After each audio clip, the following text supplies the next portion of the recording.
explicação que tu chega, que é uma síntese, ela naquele momento é a verdade.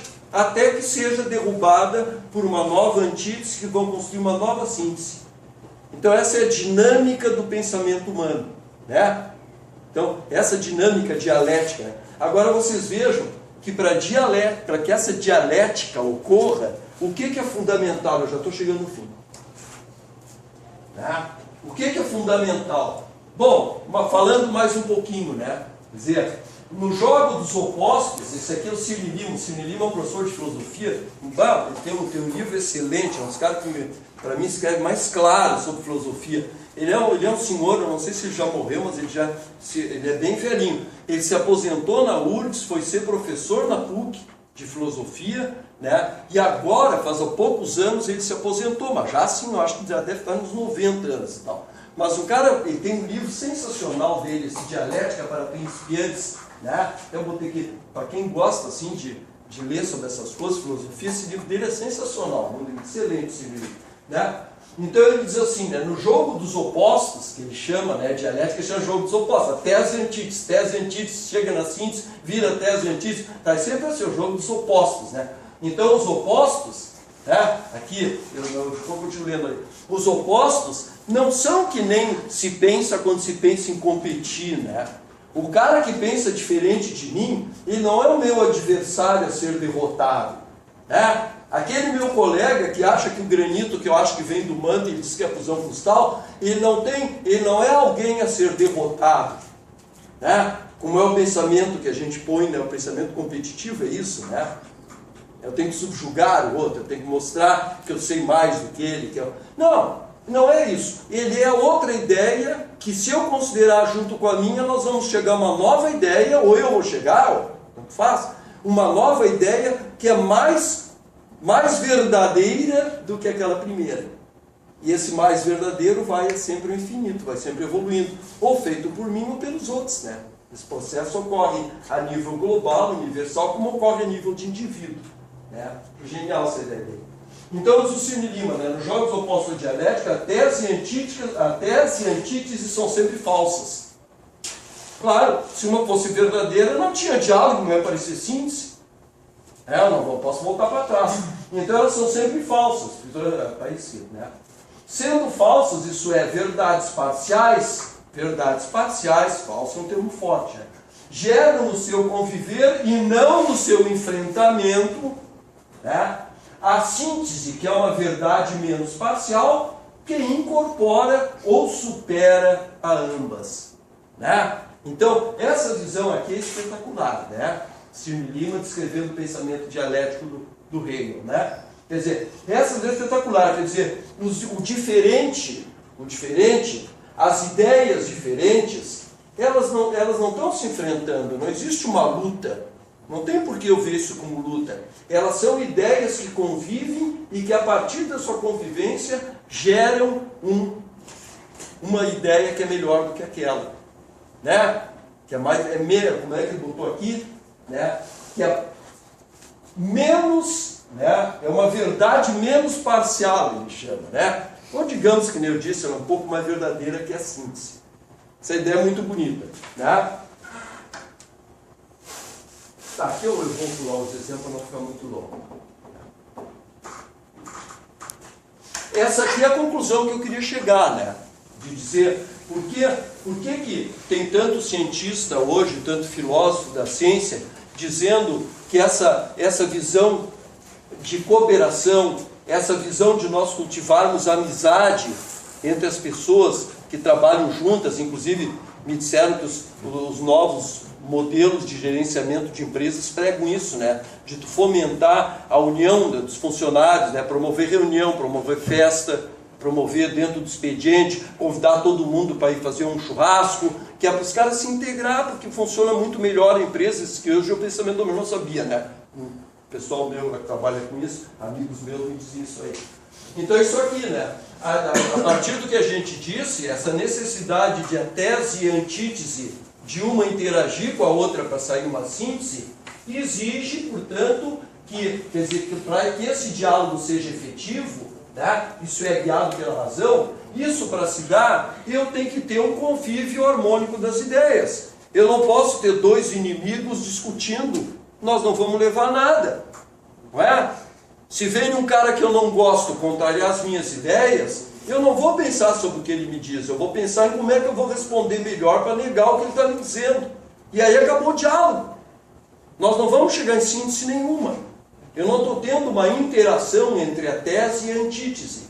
Entende? Então, quer dizer, o motivo da gente, desse lado da epistemologia, né, de defender essa visão não cooperativa em vez de competitiva, não é o motivo de queremos ser virtuosos, nós queremos ser bons. Não, não é. Esse motivo é muito bom, não estou negando esse motivo. Só estou dizendo que não é por isso que os filósofos defendem. Eles defendem porque esse é o método mais efetivo de promover o aparecimento da verdade. Né? Olha que bacana, isso aqui é um filósofo brasileiro, eu não conheço ele, né? Eu vi o trabalho. Então ele bota aqui que para o Platão, a dialética do Platão é muito parecida com a do Hegel, só que o Hegel desenvolveu muito mais, deu muitos princípios. A dialética nada mais é do que a arte do diálogo na busca do conhecimento. É isso. A nossa atividade científica não é a competição entre o Lauro, o Rui, o chinês, a Fátima, o Léo, competindo para ver quem consegue. Não, não é isso. É um diálogo onde nós vamos apresentando nossas ideias, às vezes publicadas, às vezes conversando, às vezes tomando cerveja, às vezes tomando café, né? Outras vezes publicamos um trabalho em uma revista internacional, outra vez numa revista nacional, né? Apresentamos um simpósio. É um diálogo, isso é um diálogo. Né? E se as pessoas não se atrapalharem com mesquinharia, com raiva, com mágoa, com ressentimento, com ânsia de querer se sobrepor ao outro, esse diálogo se torna efetivo. Não, mas peraí, por que tu está dizendo que aquela rocha não é isso que eu disse? Por que tu acha isso? Não, é que lá eu olhei, vi, tá, aí, rapaz, é mesmo, aonde? Vamos olhar junto lá no canto. Né? Isso é um diálogo. Né? Então, vocês vejam que eu coletei assim, vários filósofos, eu não vou ler tudo, né? Mas vários filósofos, ainda o René Descartes, a outro, né? Muitos dizem que é o grande pai da ciência, mesmo é o René Descartes. Né? O René Descartes é outro, né? Ele dizia assim, não consigo imaginar o melhor meio para essa discussão, que é uma discussão que ele está participando filosófica, né? Do que uma conversa entre vários amigos, que francamente, sem cerimônia, expõem o melhor de seus pensamentos para os outros. Né? Então, essa é uma ideia muito forte, né? E que para mim foi sempre importante. Né? Eu tinha umas conclusões ali, mas eu vou pular, vou terminar com o Paulo Freire aqui. Né? Só antes do Paulo Freire, eu dizer como isso influencia a vida da gente, né? Por isso que eu gosto de filosofia, por isso que é reflexão da vida. Né? Eu dando aula, claro que o meu jeito é meio assim mesmo, né? Entende? Agora a gente vai, tudo na vida, a ciência da gente ser feliz na vida, é tu ir procurando as coisas no mundo que se adaptam ao teu jeito de ser, né? Eu não posso querer ser que nem um fulano. Não, eu só posso ser que nem eu sou. Tá? Então, claro, a gente gosta das coisas que servem melhor para a gente, isso é normal, né? Serve, no sentido que eu estou falando, tudo que eu estou falando. Tá? Então, para mim, por exemplo, foi muito importante essa história da amizade, da não sei o quê, que fortaleceu uma coisa que eu acho que quem dá aula, né? Quem dá aula deve fazer, é tu te aproximar das pessoas. Né? Eu tive muita aula com professores que era um professor antigo, vocês não chegaram a conhecer os pais de vocês, talvez tenham conhecido, né? Os avós certamente, né? Que era aquele professor que era né? Antigamente, aqui inclusive nas universidades, tinha um catedrático, né? Então ele vinha, né, de traje, normalmente, né, gravata, tem muitos lugares que ainda é assim, né? Faculdades de direito, por exemplo, são extremamente conservadoras nisso, e as faculdades europeias são muito, não é mais tanto assim, mas são muito mais conservadoras do que aqui. Então o professor ia, né, de gravata, traje, né? Normalmente um dos alunos se oferecia para carregar os livros dele, né? Subia num estrado, assim, tinha ali na frente, né? Subia, às vezes tinha uma mesinha quadradinha, assim, lá no chateau ainda tinha lá, tipo um púlpito, assim, na frente. Tu botava o teu material ali e começava a dar aula. Senhores, né? Bom dia, senhores. Bom dia, professor. Né? A aula é coisa, né? E aí começava, né, o famoso repasse de informações, né, uma coisa horrível. Né? Então, eu desde cedo, claro, isso não faria o meu jeito, né, não é o meu jeito de ser, né? Então eu procurei me adaptar. Mas hoje eu tenho motivos também filosóficos. O que que é? Eu acho que é muito melhor eu me comunicar, que é o da aula, né, para os meus alunos. Se os meus alunos me olharem de uma forma assim que seja, vamos dizer, cordial, simpática, não precisa mais do que isso, né? Cordial, simpática. Realmente é professor nosso, por exemplo, que o cara dizia uma brincadeira lá na frente, o som normal da hora, né? Qual é a condição que tu tem de chamar o cara para pensar contigo? Se eu me vejo como professor que é chegar aqui e dizer, granito, senhores, segundo fulano de tal, são tal coisa. Isso, para dizer isso não precisava nem a aula, ler um livro. Tá? Agora, se eu quero, que eu acho que é a função do professor, se eu quero estimular, né, os meus alunos a pensar sobre aquilo, quero estimular, quero provocar eles, né, para que eles vão pensar, refletir sobre aquilo, que é o verdadeiro aprender, né? Aprender, despertar neles a curiosidade para saber, é fundamental que eles não me olhem de má vontade, cara. Como é que vai dar certo um troço desse? Né? Não pode, então esse é um pensamento muito forte, eu sempre tendi a ser assim mesmo, né? Entende? Mas essas coisas que eu fui estudando foram reforçando, né? E um papa disso aí, um cara espetacular, é o Paulo Freire, né? O Paulo Freire no mundo todo é tido como um dos maiores cientistas brasileiros, né, de todas as épocas. É um cara genial, o Brasil é admiradíssimo também, né? O Paulo Freire, ele diz exatamente essa filosofia, né, de vários caras que eu também estou expressando. Quem observa e faz de um certo ponto de vista, é aquela coisa da subjetividade, que eu estou falando que é inerente a tudo que a gente pensa, né?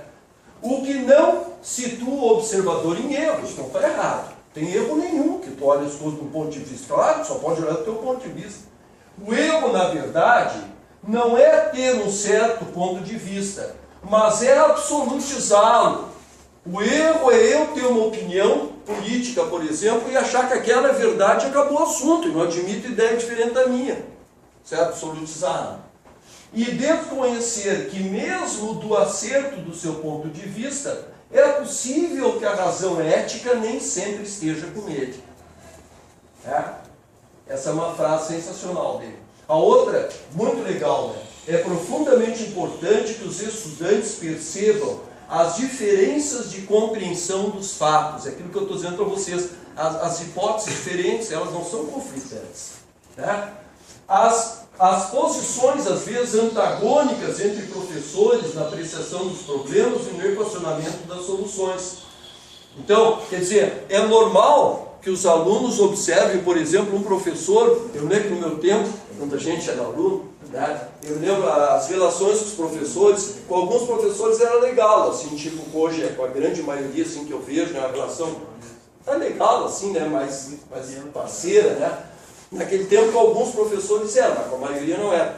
Então a gente tinha muito, assim, por exemplo, estava estudando petrografia, daí o professor distribuía as amostras, né, de rocha, daí o cara olhava, o que é isso aqui? Daí ela perguntava, professor, e essa aqui o que é? Daí o professor dizia, isso aí é um norito, um gado com persteiro, você leu? Né?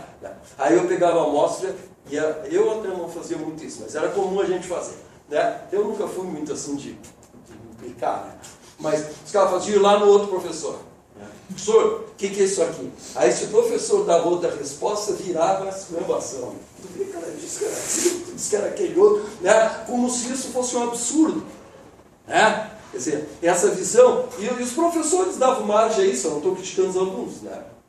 Meus colegas, não estou criticando, né? Mas estou dizendo, os professores davam margem a isso, na medida em que eles não assumiam, por exemplo, os erros, era muito mais difícil, o pessoal era mais tímido também, né? Então, por exemplo, eles dizerem, eu perguntar, professor, o que eu acho isso aqui? Um professor dizia, não sei, cara, isso eu não sei, sei lá, era muito difícil, normalmente dava uns toques, sabe? Isso aí provavelmente, mas deixe-me ver, mas faziam parte, né? Hoje a gente diz com muito mais facilidade, isso eu não sei, cara, vou ver daqui, depois vou olhar, ver se tem lâmina ali, se bate o que é. Então é isso aí que ele está dizendo, né? Mas ele conclui assim, o Paulo Freire, mas é fundamental que percebam o respeito e a lealdade com que um professor analisa e critica a postura dos outros. É evidente que o Paulo Freire aqui, ele não está dizendo como é que os alunos devem se comportar, né? Ele está falando para os professores. Então o que ele está dizendo, Paulo Freire, é que os professores devem se comportar de tal modo que os alunos olhem o que eles veem dessa forma que está aqui. É importante entender isso, essa casa, eles querem que o professor, que o aluno veja. Ele não está falando para o aluno, ele está falando dos professores. Ele está dizendo que os professores devem passar para os alunos esse sentimento. Os alunos olhar para o professor e dizer, ah não, ele respeita os colegas dele, ah não, ele não concorda com o outro, mas ele explicou por quê e tal. Entende? Quer dizer, essa coisa em suma, é ser respeitar os outros, é viver com cordialidade e tal. Acho fundamental. Eu acho que terminou, sabe? Terminou, né? Então é isso. Então, basicamente, né, o que eu queria falar para vocês, não é nenhuma palestra técnica de filosofia, porque eu não sou filósofo, né, não me atreveria a fazer isso. Mas era passar essas ideias que para mim são muito importantes, são marcantes. Eu considero que isso aí é crescimento meu que eu adquiri, né, a partir do convívio com meus alunos, com meus colegas, com as pessoas, e falo com alegria disso para os outros, porque eu acho que para mim é muito legal. Para mim é bom fazer me sentir bem, né? Espero que faça para vocês também. Tá? Era isso. Obrigado.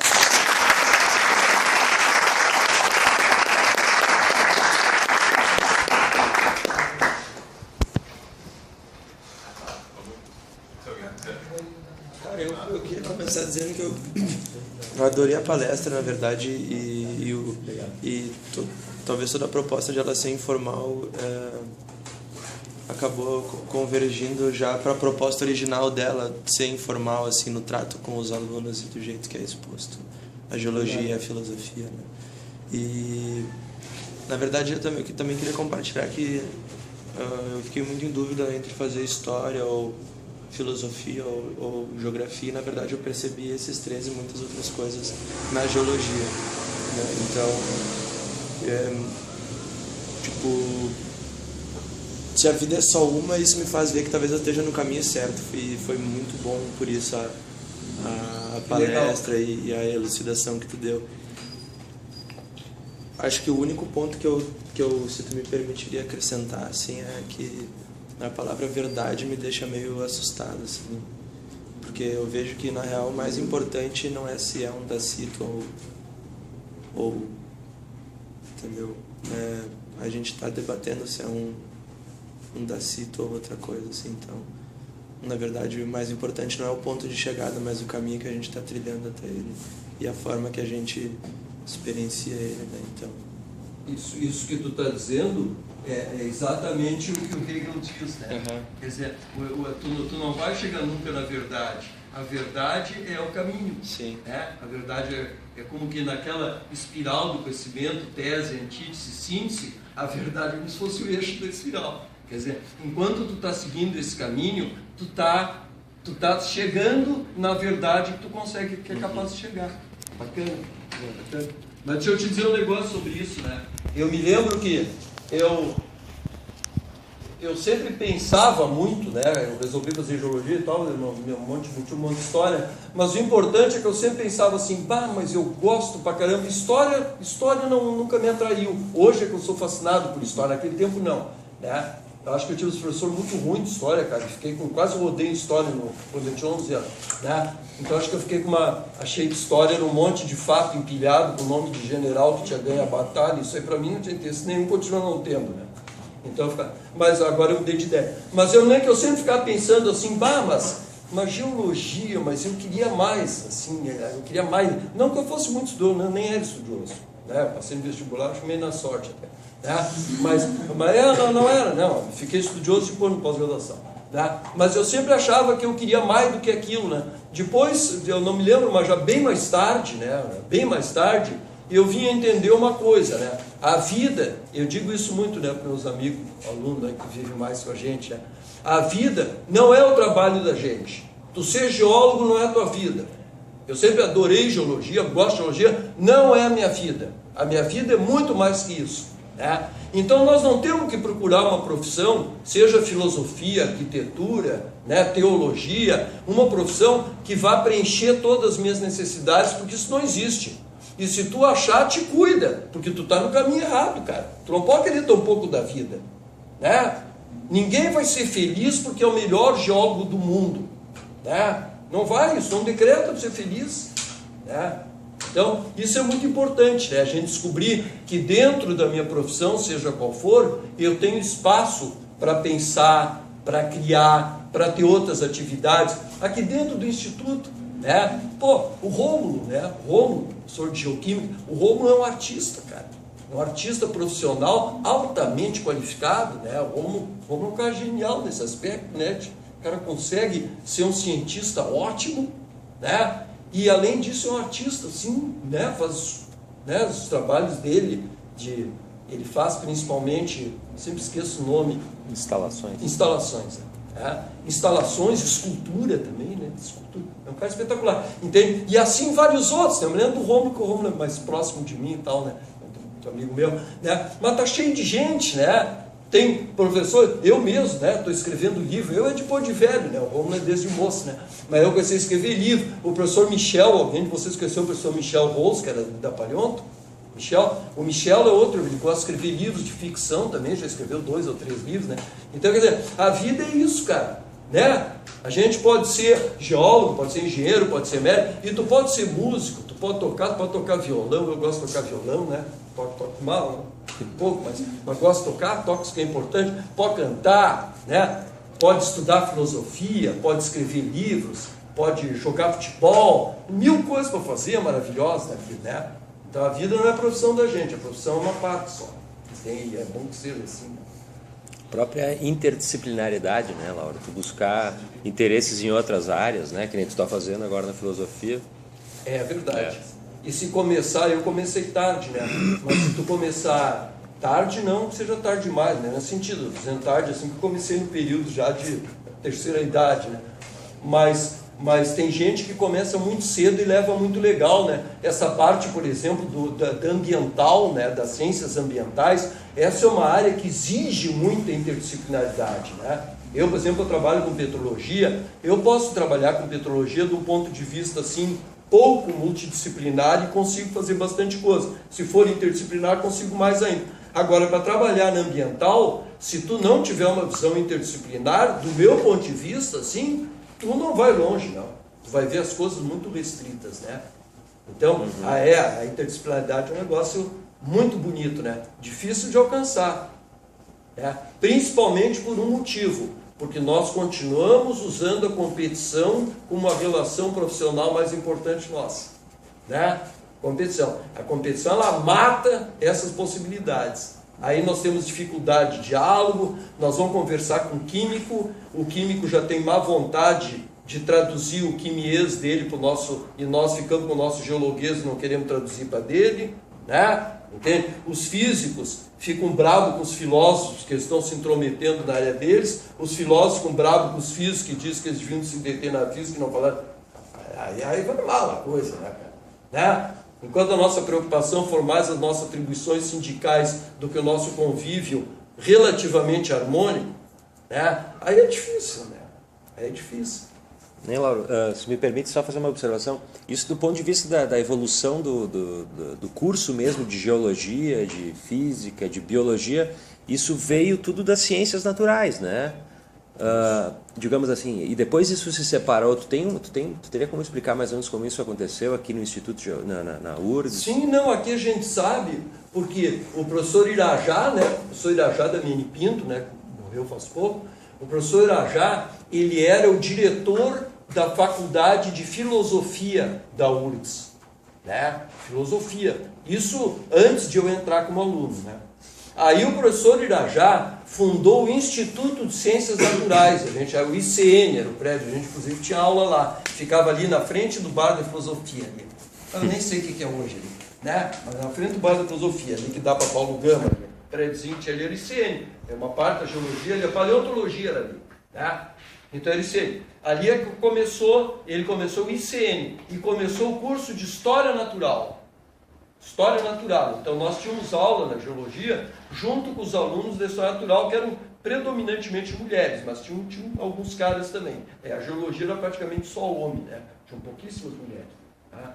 E a História Natural era dominada por mulheres. A gente tinha aula junto e junto com a Geografia, né? Geografia também, né? Tinha aula junto conosco. A gente tinha aula de algumas coisas. Tinha aula de Geologia Geral junto com eles, de Mineralogia 1, na época tinha Mineralogia 1, né? Que era com eles, então tinha algumas aulas. E aí em 1957, né? 57, o governo brasileiro resolveu, 57 acho que era o Juscelino, né? O presidente Juscelino Kubitschek, eles resolveram fazer uma campanha para a formação de geólogos, especialmente por causa do petróleo, né? Aí fundaram, com o apoio lá do negócio americano, não me lembro mais como é que era o nome, acho que era ponto 4, chamar uma coisa assim, né?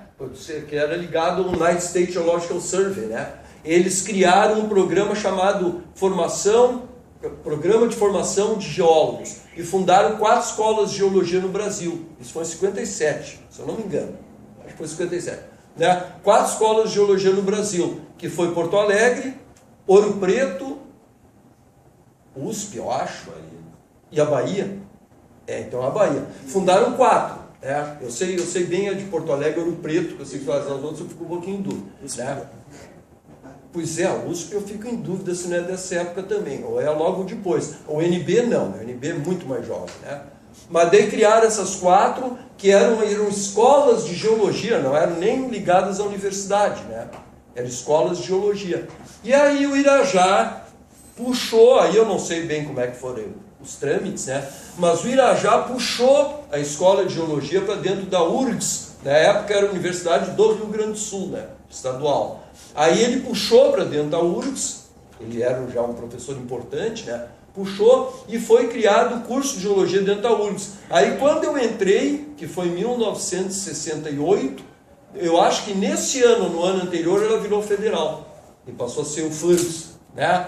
Então virou federal. Aí consolidou o curso de geologia dentro da URGS, depois apareceu o curso de geografia, né? Mas a raiz de tudo vem da história natural. E na ciência também é assim, né? Na antiguidade, a geologia, a história natural, né, que hoje virou biologia para um lado, zoologia para o outro, né, se fragmentou assim, né, em vários ramos, né, era tudo chamado de física, né, era física, a gente acha que isso aí era física. A física era o estudo do mundo físico, o mundo físico, os astrônomos, isso era física, isso continua até hoje, né? Mas eu digo, a geologia era física, tudo isso era física, há muito tempo. Eu me empolgo e fico contando um monte de história, me interrompa. Mas eu li um livro excelente, não sei se vocês já viram por aí, que o nome é O Físico. Né? Vocês já leram do Noah Gordon, né, o autor. É um livro muito legal, cara, muito bom mesmo. Discutindo a história do médico na Idade Média. Né? E aí eu li o livro, e eu vi o livro, eu vi o título do livro em inglês, né? E o nome do livro em inglês é The Physician, né? E aí eu digo, bah, que marcação desse cara, né? Physician é médico, né? Físico é physicist, né? Em inglês. Eu digo, bah, mas que mancada desse cara, né? Traduzir, né? Depois eu fiquei pensando, e disse, não, os caras foram mais inteligentes do que eu, cara. Porque o cara, com a história na Idade Média, os médicos da Idade Média eram físicos, porque eles lidavam com coisas físicas, né? Interessante isso, né? Então a física no passado englobava tudo. Depois foi mudando, né? Criou a astronomia, apareceu as ciências da natureza, né? A chamada história natural, né? Que pegou toda a zoologia, geologia, né? A paleontologia. Bom, paleontologia para mim é geologia, né? Mas né? Eu não me lembro quem é que disse que não era, mas o professor que falou isso no debate, né? Para mim é geologia. Mas em suma, né? São fragmentos, né? Do conhecimento da gente, né? Tem uma questão sobre a dialética, eu fico pensando nisso aí, tomei conhecimento faz pouco também desse termo, e passei a entender o que é, assim, não sei bem ainda direito como ela funciona na prática, porque na teoria, assim, ela faz muito sentido, e acho que até as pessoas naturalmente pensam assim, né? Eu vou falar uma coisa, você vai responder, a gente vai harmoniosamente chegar numa síntese, né? Mas, não sei, tu talvez poderia dizer assim, como é que tu enxerga, até no dia a dia, se tu utiliza isso,